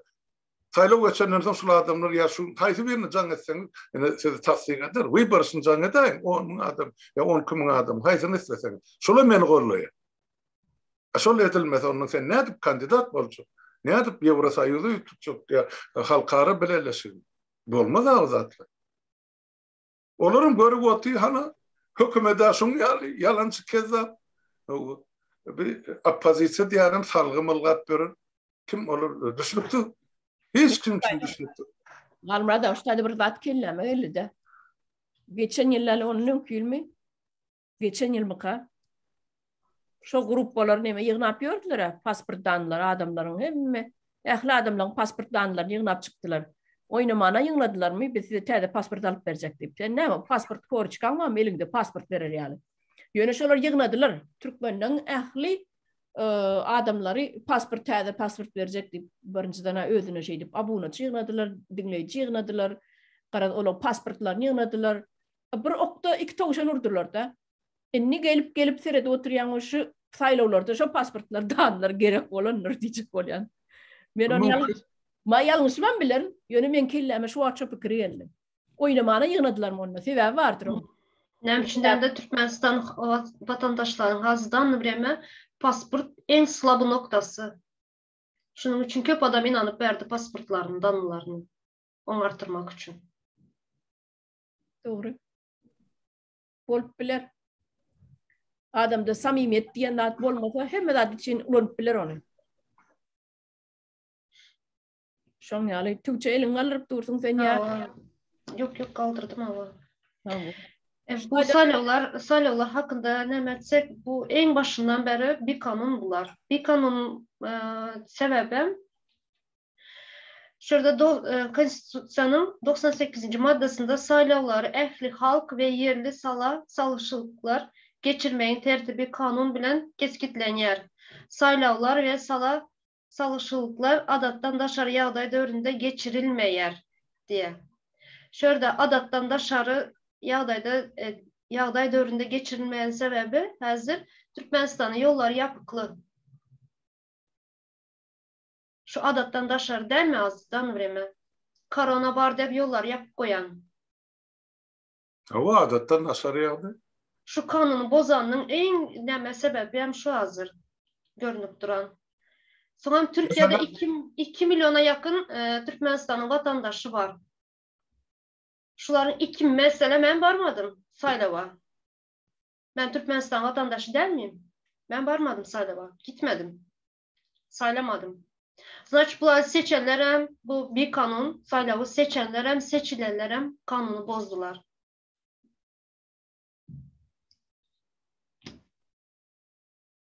Barmış hakkında bir nämeniz Halmurada fikiriniz açacak. Yok, men ýa-ni aýtdym, aýtjak zatlaryma ne şol saýlaw diýilen zatym aslynda bir manysyny diskreditasiýa etdiler, ýere sokdular. Saýlaw sözüne inanýan halkam ýok. Aýdýar biz barsagam, barmasagam gerek adamlaryny saýlarlar diýdi. Halk öz hak hukugynyň peýdalanasy gelenler. Şun 30 ýyllar şunu şey etdiler. Biz barymyz barman bilen hiç zat üýtgenak. Sen bir baryp görmüş başdan üýtgeýän üýtgenak mı soňra? Ene şu sapar barma diýdik. Ene şu barmadyk adamlar bilýär. Ne sen maýdy bu tiňde kardeş. Tawşa. Men baramak den, sen şoňa rahat barmagyňa, şo kezaplyga gatnaşmagyňa sen şat içinden begenýär. Men ýoksa jenaýatyň içinde. Şuň erki büýürgün öljek halky sen şärikler, şolar öljek adamlaryny da sen şärikler. Sen ses beriň ak, ýa gatnaşyň ak şular. Aslynda şular saýlawynam özlerinem ikrar eden. Bollugy tordy. Hem içinde de bir kanun saylaw. Ben konstitusiýany okadım, berde yazılan bir kanun saylaw. Nem için yollar yapık. Adattan daşarı ýagdaýda döwründe geçirilmeýe saylaw. Indi şol nämetmelliň soragy her sapar berýärler, her sapar düşünür waýdýat, ýenem berýär, ýa düşünün ak, ýa düşünesi gelme. Aýtdy watandaşlar. Bile özüňize ynanyň. Özüňize ynanyň şunu diýäl, ýene bir ýoldaş tapynda iki bolup şuzatlary gürleşip başlar. Şola bilen ýene de daş töwereňize ýygnanarsyň, 10 adam bolsaň, hem şu gürleýän problemaňyzy çözgüden taparsın. Ýene biz oturup 3-4 adam bar. Gürleşýär problemalar ortalýar, maslahatlaşýar, çekeleşýär. Şu barada bir netije gelýär. Şon adamlar edip biler artık maslahat däl. Şonu etmäge hem gorkýarlar, hem ýaltanýarlar. Başga bir etsin. Olar edip bersin biz barys. Olar düzeltse ýurdu biz barys atak oturup bereldi. Barmançyk geçersiňiz şo ýurdu özüňiz gatnaşmasaňyz. Kim düzeltsin onu?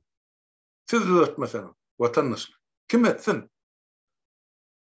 Şuda da düşünme, her bir neslin boyuna düşýär jogapkarçylyk bar. Watan öňünde, halk öňünde. Geçen peder enatalymyzyň öňünde.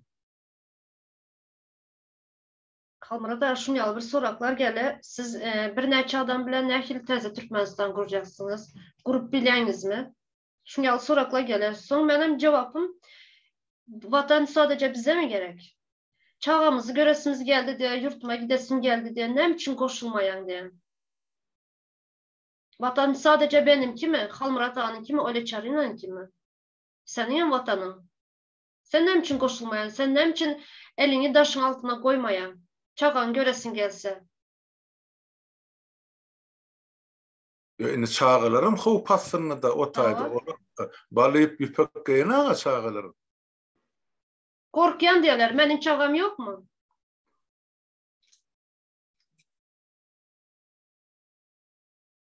Doğru. Ben korkmayan mı? Benim korkuyan. Benim çağım yok mu? Ama yine de çıktım şöyle.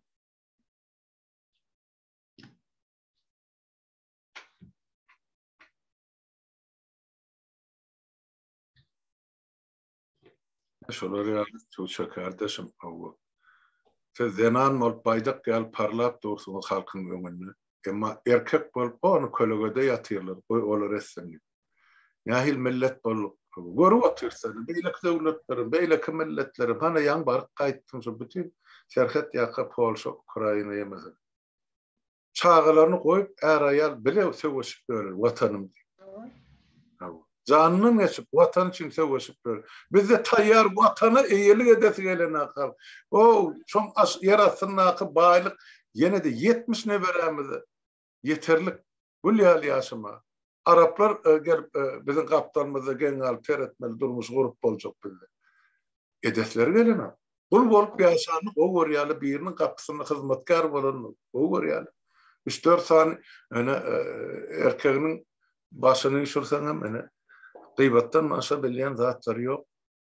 Şo ýa-da kömsüklik. Halmurat abi, bizlerin halkın düşüncesi, bizlerin baýlyklar, yeraltı, yerüstü ýan baýlyklarymız prezident gidip düşünýärler. Prezident kim o? Prezident kim? Ben geçenem belep geçtim. Prezident kim? Halkın hizmetkärı o. Ha, berekella. Halkın hizmetkärı. Biz halk bolmasak prezidentin bolma hakkı yok.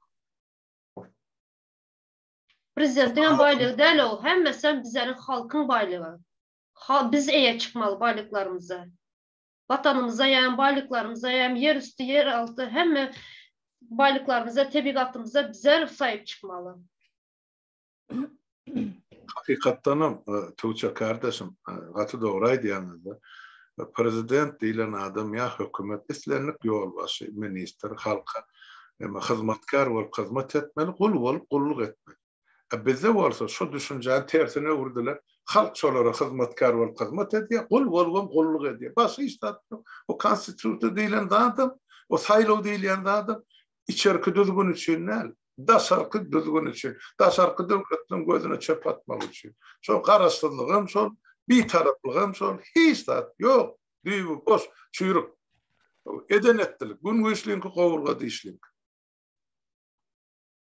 Şu atlar görmem, görmezliğe salyan varsa bu halk yeryüzünden ya yitip gitmeli var ya da o kanuna öz hak hukukunu, vatanına, toprağına eyelik etmeli var. Olmasa da yeryüzünden bundan da yitip giden halkların sağın çalıyor. Türkmenin bir yitip gidenin biri var. Eğer şu gidişine gidecek olsa ben ne diyeceğimi bilemem. Şunça deyip ayttık. O var, işlenip dur, orluklarım var, yüzlüklerim var, yani yeterlik değerli baydı. Şunu bir ulu güyüce vurmak gerek. Onu yerli yerden etmeli. Onu bir tarafını, şu tarafını başlayan bol, düzüp kurup başlayan, o tarafı yıkılıp yatı. Bir çağ kılını da bir eğil geden, yani uruşun aşağıda. Şuna medetler gelin. Kırılıp yatığınız yurdun içinde, koronavirüsü. Yerden ses çıkıyor, sizden ses çıkana. Alın suratını, videosunu, baştaki edişini diye uğradayım. Yok.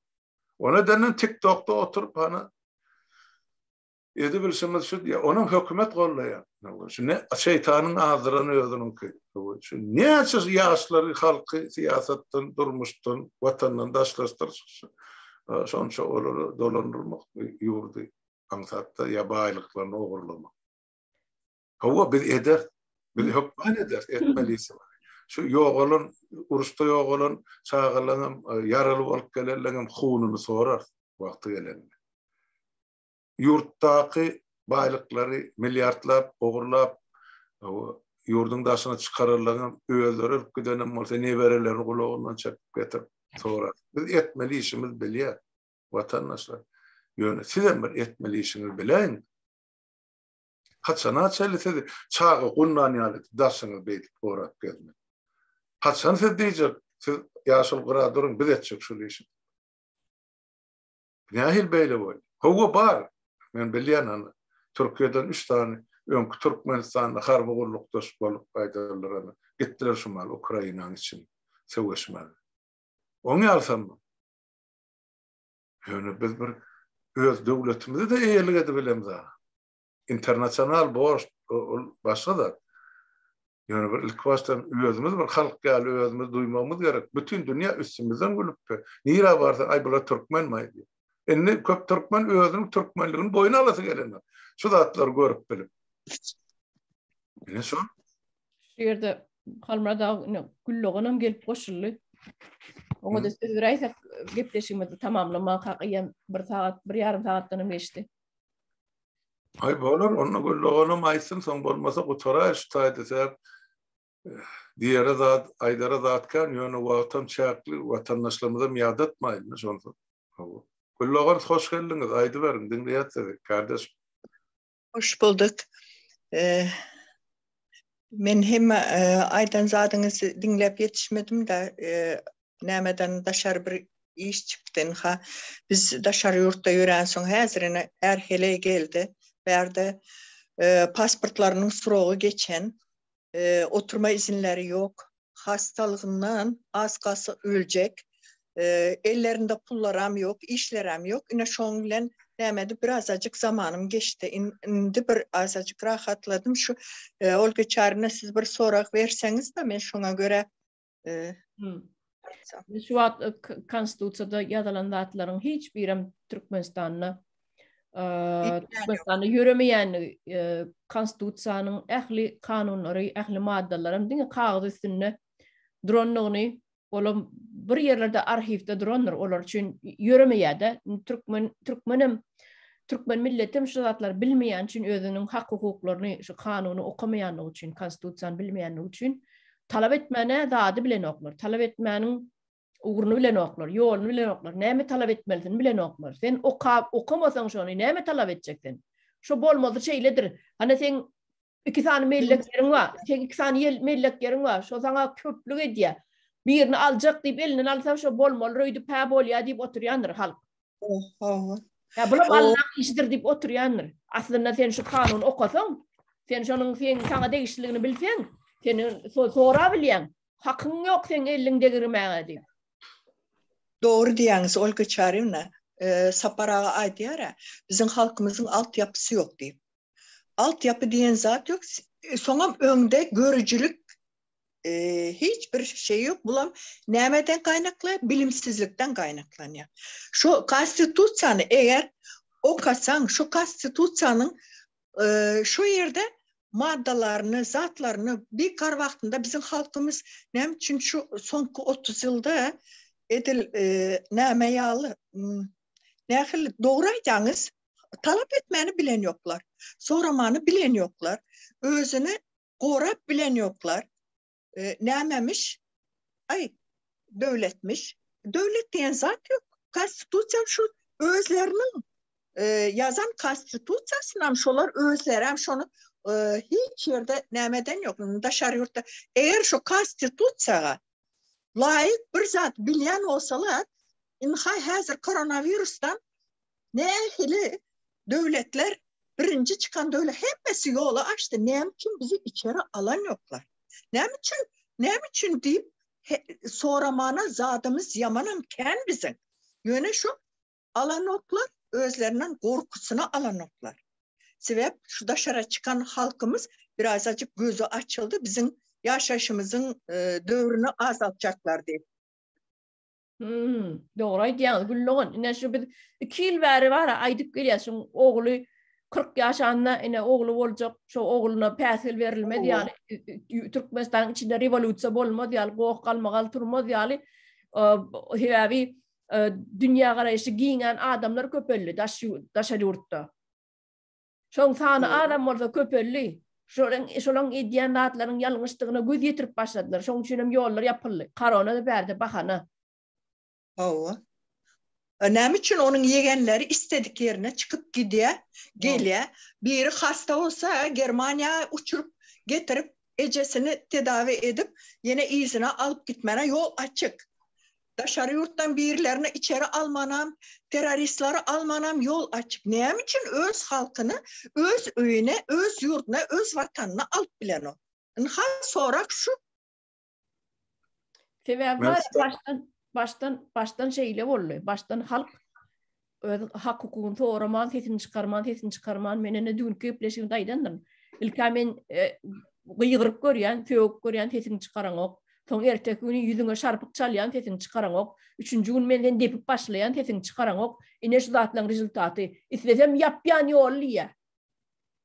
Ene. Näme çeçeňiz şonu edin diye. Isledem ýapýan eden. Men etjegim şu diye. Halkdanım gaýtawul ýokdugyny bilip edýär. Halmrada elin galýar, halmrada aýdyp berin. Hawa ýakşylyny Güllüňiň aýdany bar, onuň siziň aýdanyňyz bar, bir koronavirus barady. Ýa-da adatdan daşary ýagdaýda koronavirus.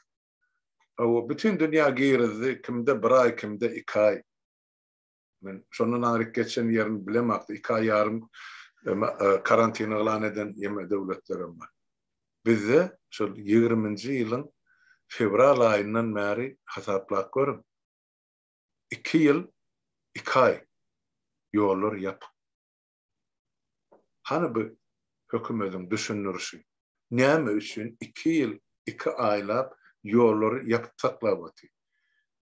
Koronavirus barmy? Ýok, bizde dünýäde ýeke ak toçka bolup duran Türkmenistan koronavirus ýok. Daşda wurana bütün milletler gyrlypdy, Türkmenistanda ýok. Oňam ýalanlygyny bütün dünýä bilýär. Ýöne de ýok. Dünýäde korona bar, bularda tozananlyk. Ene nähil beýle boldy? Näme üçin bular jogapkarçylygyny çekene? Sen geçti, 6 ay geçti, sen düşünür. O ene koronavirus emele geldi. Biz şun öňüni alyp bilemden, şoň üçin daşyny galmaly etdik, içini galmaly. 1 aýdan soň ýa 2 aýdan soň şu mesele dolanyp gelir. Ýok, hiç ýer düşünürüş ýok. Samolyotlar uçanak, aeroportlar boş, ýolçyklar işsiz ýaty. Ene strukturasy, grazdan aviasiýa strukturasy ýumrulyp ýaty. Ene milyardlap kurulan aeroportlar mene hankar. Mun öňüne çykyp şu edenin däl şunun bolanak diýen ýeke adam ýurdun içinde ya daşyna ýok, iki ýeke şol toňky dören adamlar bolaýmasa mundan ozal ýerde 27-28 ýyllar. Onun böyle vati halkı esasen öz hakkını talep edecekler. Şu nähili horlarına da halk götürüp oturuyor. Şonun neticesini görüp oturursunuz şu. Yine de dımıp otursanız erti sizin hiçbirinizde yurda dolanmak yok. Yine bir gezek yok. Bilip koyun şunu. İyidinize akkalın çağılınım neyem olacak olan belli der. Nire hayli devletlerden çıkaracağım belli de. Gör bak olur hükümet kollarına gidip saklayacak mı? Ya daşar devletleri olan organlarını öldürüp satacak mı? Ulan karadan kayıtmaca görünüp dur. Sonra mı edip otuyorlar Türkmenistan'ın şu türmesinden dandan ekledilip o Krasnovodsk'da ayıtta bir türmede oturur. Yani dirada mertlik böyle 2 saat yarından sonra cesedini verdilerdi. Onu şu dandan karnını kesip organlarını alıp Krasnovod'dan samolyot uçuyor daşar devletler. Sonra yüklep konteynerle kızgınlık bilen ertip bana daşar devletlerine organ satın alan adıma koyuyor. O bunlar adam satmadanım kaydanak. Bu zatlar yola koyulur vatandaşlar. Size ne edip düşünürler bundan beter. Ne bolyan zatlar? İşte de güllü onam elini kaldırıptır halmada. Halmıra da doğru aýtýaňyz. Koronavirus bar döwletler yolları açtı. İnha Türkiye'den 4 ay biz öyden çıkman oturduk. İnanın biz daşarı yurdun adam bolsam kapımızı kakıp koloniya maskalarımızı berip durdular şular. İhtiyacınız var mı deyip sorap durdular. Öz halkına bir aylık maaş verdi.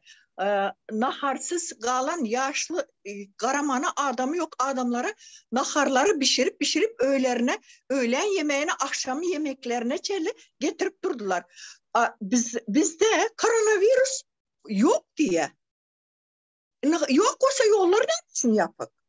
Bizim daş dövremiz biz böyle yine daşar yurttaklar belki inanıp bile yöne qomu karındaşlarımızda komşu golamlarda koronavirüsten yok olanların sanı kene.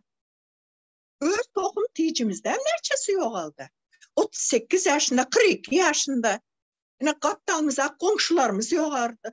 Kime aldacak oluyorlar bunlar? Ne daşar yurtta işlep gören ayalların mesela bir ayal adamsı yok alıptır. Oğlan bir näme gruppa oy bir uruşa mı katışıptır. Oğlan näme edipdir. Ayalım Türkiye'de deyip ina özleri cayınız hükmedin cay deyip cayına mal bilyeler. Nerede yazıklı bu? Bu ne zakonlu bu edilediğin zatlar ina doğru ina pajolsta ina eğer konstitusiya işleyen olsa näme için bizim halkımızın yarısı daşarı yurtta yören. Hazır şu söveş olan yurtlarına şonça adamı çıkan deldir yöne bizim halkımız söveş bolmadık yere onlardan daha köpüsü daşarı yurtta kaldaşmaka. Ne ölümüze de eğetçilik ediyor, ne dirimize eğetçilik ediyor. Halk, eziz halkın bir azıcık gözünüze açın o. Özünüze şu yaşınıza geldiniz şunyalı ansat del daşarı yurtta 5 manat pul tapmak. İnha sizin indi çağalarınıza bedelsin yalı. Bunu olsun mu birilerine? Şunu düşünmek gerek. Önünüzü düşünün. Çağalarınızı düşünün. Aktıklarınızı düşünün. Yeter artık. Doğru. Şu yerden neme uzağa gitmesin. Gepleşimizde yani 1,5 saat görüşüpdür. 1,5 saatdan köprak. Şu en son bir konstitusiyadan bir maddany menem okap berenýän oturmaka ene Türkmenistan'da men yaşayakam intak Gurban olan döwürde de Saparmurat Türkmen maşin döwürdü. Şu döwürlerde eýem başga milletleri işten aýryp başladylar. Men tanışlan bardy, özbekler bardy, gazaklar bardy. Bir nemerak we okurak we iýelýänler. Hani ýok indi şolar. Şo barada häzir men konstitusiýadan bir maddany okap berin, 19-njy madda. 2-nji bölüm Türkmenistan'da adamyň we raýatyň hukuklary, azatlygy we borçlary diýe. 19-njy madda Türkmenistan adamın ve raýatyň hukuklarının hem azatlıklarının deňligini, şeýle hem haýty millete degişligine, teniniň reňkine, jyntyna, gelip çykyşyna, emlak we wezipe ýagdaýyna, yaşayan yerine, diline, dine garaýşyna, siyasi ıgtykadyna, haýsy partiýa degişligine ýa-da hiç partiýa degişli dälligine garamazdan adamyň we raýatyň kanun öňündäki deňligini kepilendirýär diýär. Ene size. Hany bilen üçin ýöräno. Indi bir gazak ýa bir özbek ýokary wezipede ýela oturýan ýa hakim zat gördüňizmi? Indi bir zat aýdan ol geçärýär. Şu Niyazowyň döwründe kaptallarymızda goňşularymız bardy. Özbekistandan gelin bolup düşen 2-3 tane çağası var. Şolary gije, yarım gije, gündüz däl gelip şu ayalı alıp gidip granitsadan geçirip geldiler. Deportasiya edip geldiler. Şu 3 çağasına adamsı kaldı. Şu döwürde gijelerine gelip şu Özbekistan indi öz görenimi bilenimi aýdýar. Ha şu ayal dap dip bağırıp maşina mindirip koyverdi. Ertesi günü adamsam yanında gidecek oldu. Etmediler. Maşinda izinden gitti şu granitsadan şu ayalı geç. Çağalarıyla adamsa ağlap kaldı izinden. Sebebi ne mi? Sebebi Özbekistan raýaty. Türkmenistan'ın değil. Yok, ol durmuşa çıkandan dokument alanlara, durmuşa çıktı. Zaks hatızadı var.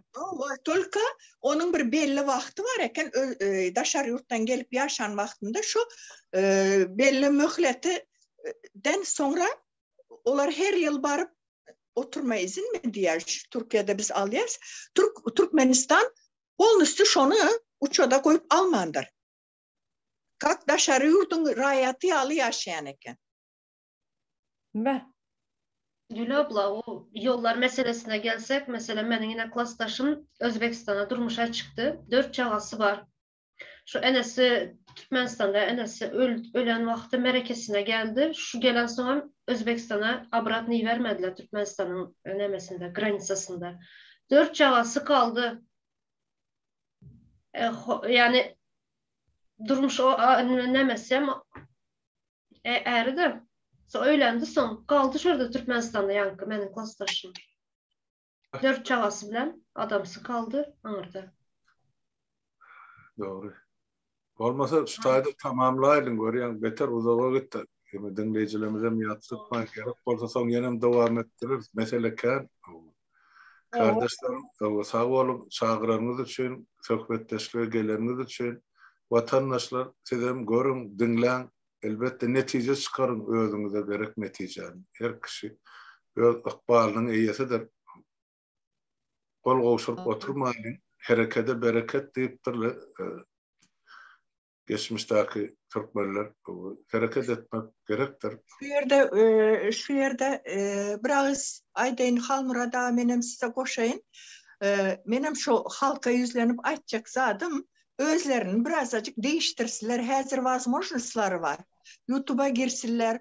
Okamadık, öňden almadık bilimlerini, konstitusiýany ýatlasylar. Olara biz aýdamyz, köçe çıkın, zabastovka edin, birini urun, öldürün, kırın deyip. Özlerini değiştirsinler. Prosto adamın öňünde durup, öz hak hukugyny sorarýaly. Doğru.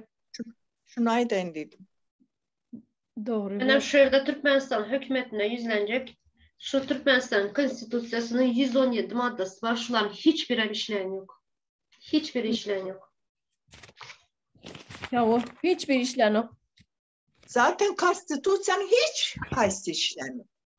Onlara bir innik edekde gepleşige ýürüte şu konstitusiýa barada edelen gelin ýylar. Benim goşularyň her kim bir tane konstitusiýanyň üstünde maddasynyň üstünde okap berip şoň nemesini düşünürse mazmuny halkymyza vatandaşlarymyza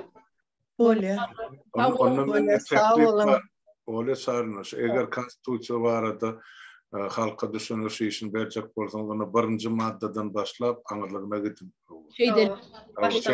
Baştan aýdyp berin. Hemmesini elbette bir gepleşikde bolmaz. 3 gepleşik, 10 gepleşikde birinci maddany aralyp maslahatlaşyň, ikinji ay geçiň, üçünji ay geçiň, dördü şeýtip gidin. Arasyny bölme. Murat abi, bu Konstitusiyanın her maddasında neçen bir neme var, gepleşik olacak. Nem üçünden de yaman köp kanun bozayalar. Düşünürüm, aytıp berin ilk baştana özünüz düşünün. Son düşünen zatınızdan halka aytıp berin, olaram adamdır, olaram düşünür, hiç olmanı şeydip adamları düşünür, şeyişini geçirmeli. Bolar. O yani o zaman çöptürmen aytacak bolsam yemesini konstitusyon gepleşikleri yazın konstitusiya barada söhbetleşik gepleşik birinci, son dowamy ikinci, üçüncü diýip berin adamlar biler ýaly. Bolar. Men gayrat edinde şol gepleşikler bir sagatdan aňryk geçirme. Aňryk geçse adamlar ýadar. Yani şuun kuun yani gata ağır temalar gozgadyk. 2 sagatdan bolsa adam bölüp dinler. Yani konstitusiya barada gurrun etjek bolsam şo bir sagatdan geçmesen öyle çağırın. O çıkış edýärlerde aydın günne iki maddany geçdiňizde şol yeterlik bu. Ýerde çekeleşik bolsa bir maddany üstüne işleseňiz bu. Sebäp aýdylmaly zatlar käne maddalaryň aşagyny edilmedik işler tornalap ýatyp 30 ýylyň dowamy. Ol bir halkyň tragediýasy. Men düşünüp otyrym. Yani şonu etseňiz has gowy boljak da adamlar okan diýenmene okana bolmasa okap özüň düşünüp berin. Ana görýän şu Türkçe okap otursun bir adamın çemeleşme, raýatyň çemeleşme, grazdanyň hak hukukyny çemeleşmesi bolup durdy. Men şu gaty bereni otyrym daşyndan seredip size. Berekelle. Kardeşlerim, bolýan sağ oturun, näme aýtjak bolsaňyz adamlary, vatandaşlara aýdyp boldum. Sağ olun vatandaşlar. Sağ olun vatandaşlar. Bolýa sağ bolun, emmeňize taňryl kasyn gelip Okap vatandaşlaryň molga çarymna özleriniň hem aýtjak goýjaklaryny şu yorumlara ýazsynlar bize. Bolýa. Bolýa, sağ bolun. Sağ aman oturun. Görüşelim, sağ olun.